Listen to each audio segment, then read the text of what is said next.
પર નાખી દીધો. મારે ક્યાં રહેવું? મારા નાના નાના બચ્ચા લઈને હું ક્યાં જાઉં? મને ક્યાંક આશરો તો દેવો જોઈએ ને.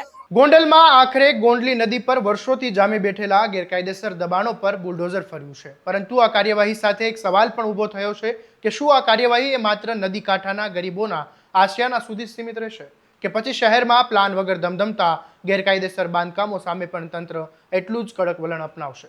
શું છે સમગ્ર મામલો? આવો વિગતે વાત કરીએ આ અહેવાલમાં. નમસ્કાર, હું છું આસિફ કાદરી અને સ્વમાન સાથે તમારું સ્વાગત છે. ગોંડલની ગોંડલી નદી પર ગેરકાયદેસર દબાણો દૂર કરવા માટે આજે નગરપાલિકા દ્વારા એક મોટી કાર્યવાહી હાથ ધરવામાં આવી હતી.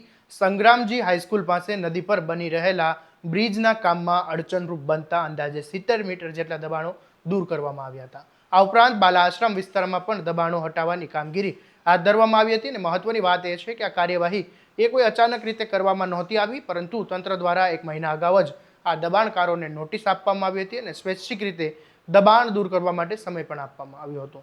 છતાં પણ દબાણ દૂર ન થતા આખરે બુલડોઝર ઉતરવાની નગરપાલિકાની ફરજ પડી. પણ આગળ વાત કરીએ એ પહેલા આ જે મહિલા છે તે શું કહી રહ્યા છે એ સાંભળી લો. પાણી ભલે નાખ્યું બરાબર, પણ અમને આશરો તો દેવો જોઈએ ને. હું જુવાન છોડ્યું, મારા 5 છોકરા લઈને રાંડી રાંધતા હું ક્યાં જાઉં? અમારો સામાન રોડ ઉપર નાખી દીધો. મારે ક્યાં રહેવું? મારા નાના નાના બચ્ચા લઈને હું ક્યાં જાઉં? મને ક્યાંક આશરો તો દેવો જોઈએ ને. મારી ના નથી, આ તમે ભલે રોડ કરો, પણ મને આશરો તો દેવો જોઈએ ને.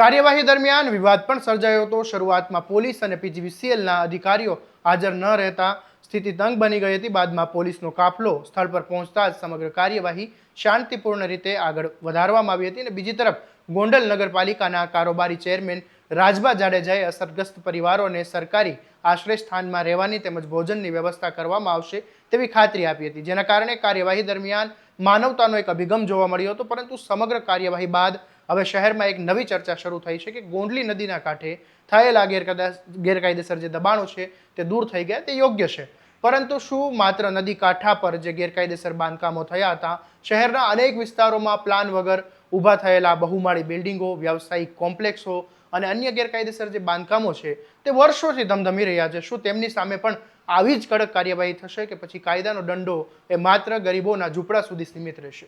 સ્થાનિક લોકોનું કહેવું છે કે જો તંત્ર ખરેખર ગેરકાયદેસર દબાણો દૂર કરવા માટે પ્રતિબદ્ધ હોય તો કાર્યવાહી માટે દરેક માટે એક સરખી હોવી જોઈએ. કાયદો ગરીબ અને અમીર સાથે ભેદભાવ ન રાખે એ જ સાચો ન્યાય કહેવાય. હાલ ગોંડલની નદી પર દબાણ હટાવવાની કામગીરી શરૂ થઈ ગઈ છે, પરંતુ હવે સૌની નજર એ વાત પર છે કે શહેરમાં અન્ય બીજા જે ગેરકાયદેસર બાંધકામો છે તેના સામે પણ તંત્ર આ જ પ્રકારની હિંમત દાખવે છે કે પછી કાર્યવાહી માત્ર એટલેથી અટકી જશે.